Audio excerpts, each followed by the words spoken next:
Assalamualaikum students, starting with your today's class that based on measure of central tendency or measure of location. So what is difference between measure of central tendency and measure of location? अगर हम measure of central tendency की बात कर रहे हों तो हम ये चाह रहे होते हैं कि कोई पूरे डाटा सेट के अंदर से कोई सिंगल ऐसा पॉइंट हमें मिल जाए जो पूरे डाटा को रिप्रेजेंट करता हो, यानी वो तमाम करेक्टरिस्टिक्स रखता हो जो हमारे पूरे डाटा के अंदर मौजूद हैं। अगर कोई एक ऐसा पॉइंट हमें मिल जाए तो वो उसको स्टडी करना ज़्यादा बेहतर है बजाय हम पूरे डाटा सेट को स्टडी कर रहे हो, या वो मोर रिप्रेजेंटेबल होता है पूरे डाटा सेट के लिए बजाय पूरे डाटा को रिप्रेजेंट किया जाए, जो कि पॉसिबल ही नहीं होता सर्टेन सर्कमस्टांसेस पे। तो यहाँ पे आज हम स्टडी करेंगे कि मेजर ऑफ सेंट्रल टेंडेंसी कितने होते हैं और मेजर ऑफ लोकेशन और मेजर ऑफ सेंट्रल टेंडेंसी में फ़र्क क्या होता है। जब बात हम करते हैं मेजर ऑफ सेंट्रल टेंडेंसी की, तो टेंडेंसी का मतलब है to attract with something, to attract about something, यानी किसी की तरफ आप अट्रैक्ट हो रहे हो। कोई डाटा सेट के अंदर एक ऐसा पॉइंट होगा जिसकी तरफ पूरा डाटा टेंड्स कर रहा होगा, ठीक है, इसीलिए इसे सेंट्रल टेंडेंसी का नाम दिया गया है। ठीक है, अब डिफरेंट सर्कमस्टांसेस होती हैं, इसी वजह से हमारे पास डिफरेंट सेंट्रल टेंडेंसी को मेजर करने के मेथड्स हैं। उन मेथड्स के नेम्स हैं, वो अभी आगे डिस्क्राइब करेंगे आपकी नेक्स्ट स्लाइड के अंदर।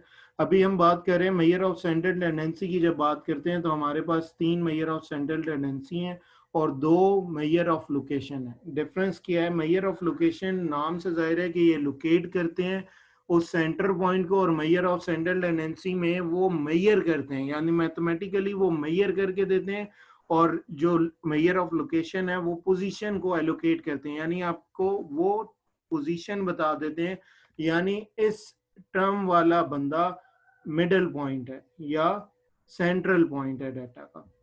जबकि मेजर ऑफ सेंट्रल टेंडेंसी के अंदर वो एक न्यूमेरिकल वैल्यू को मेजर करके आपको दे देता है कि ये डाटा की सेंट्रल वैल्यू है। यहाँ पे हम डिफरेंट मेथड्स पढ़ेंगे, mean, median, mod, geometric mean और हार्मोनिक मीन। जब बात करें हम किसी भी एवरेज के बारे में, तो उसकी कुछ करेक्टरिस्टिक्स होते हैं जिसे उसे फॉलो करना चाहिए। अगर कोई भी मेथड या कोई भी एवरेज इन करेक्टरिस्टिक्स को फॉलो कर रहा हो तो वो डिजायरेबल कहलाएगा। पहला हमारे पास it should be rigidly, defined, preferably by a mathematical formula so that there is no confusion, यानी कोई एक ऐसा फार्मूला होना चाहिए जिससे मैथमेटिकली ड्राइव या मैथमेटिकली सॉल्व आसानी से किया जा सके, उसमें कोई कंफ्यूजन ना क्रिएट हो, easy to understand and simple to compute. It should be based on all the observation, यानी वो पूरे डाटा सेट को लेके मेजर कर रहा हो कोई एक सेंट्रल पॉइंट। ऐसा ना हो कि सैंपल पॉइंट लेके 2 वैल्यूज को वो खुद से पिक करे और उसी पे बेस करते हुए वो डाटा का सेंटर पॉइंट बता दे।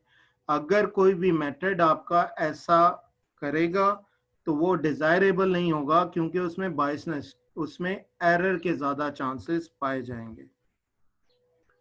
अब वो ऐसा मेथड होना चाहिए कि कभी भी वो लार्ज वैल्यूज से या स्मॉल वैल्यूज से अफेक्ट ना करता हो, यानी कोई भी अगर आपके पास एक क्लास है जिसमें सारे, एक टेस्ट आप लेते हो 10 नंबर का, अगर एक बच्चा ऐसा है जो 10 में से 10 लेता है और एक बच्चा ऐसा है जो 10 में से 0 ले रहा है, वो दोनों एक्सट्रीम वैल्यूज हैं, क्योंकि बाकी पूरी क्लास आपकी अगर 5, 4, 6 नंबर ले रही है तो वो 2 नंबर इफेक्ट करेंगे।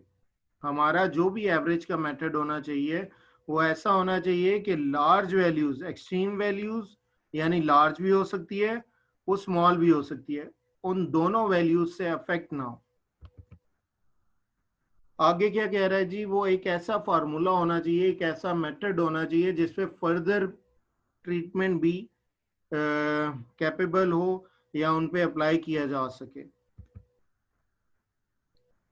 लास्ट कह रहा है जी कि अगर वो मेथड, वो एवरेज का मेथड ऐसा होना चाहिए कि अगर हम डिफरेंट सैंपल पॉइंट्स लें तो ये ना हो कि वो डिफरेंट रिजल्ट दे रहा हो, यानी पहली दफ़ा एक दफ़ा आपने डाटा सेट का आंसर कैलकुलेट किया, उसने 6 दिया, नेक्स्ट टाइम उसी डाटा का कैलकुलेट किया, उसने 4 दिया, फिर 3 दिया, ऐसा नहीं होना चाहिए।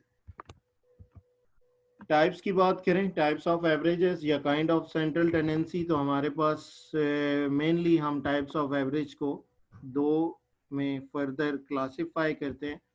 First one is mathematical averages and second one is average of location और average of position. Mathematical average की बात करें तो हमारे पास तीन तरह के मेथड हैं। First one is arithmetic mean, second one is harmonic mean, third one is geometric mean. Arithmetic mean को हम फर्दर सिंप्लीफाई करते हैं या क्लासिफाई करते हैं दो में, simple and weighted. Average of location की बात की जाए तो हमारे पास दो तरह के एवरेज ऑफ लोकेशन है। First one is median and second one is mod.